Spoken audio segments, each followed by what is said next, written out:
الحمد لله.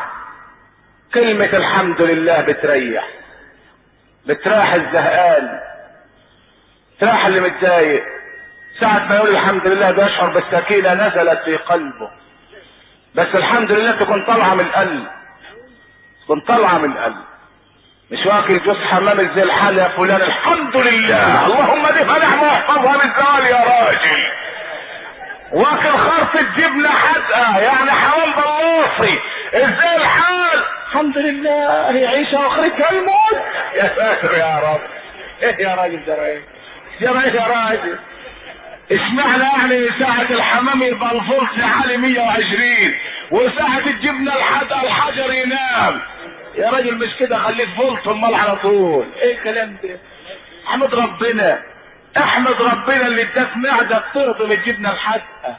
احمد ربنا والله العظيم لو اطلعتم على الغيب لاخترتم الواقع.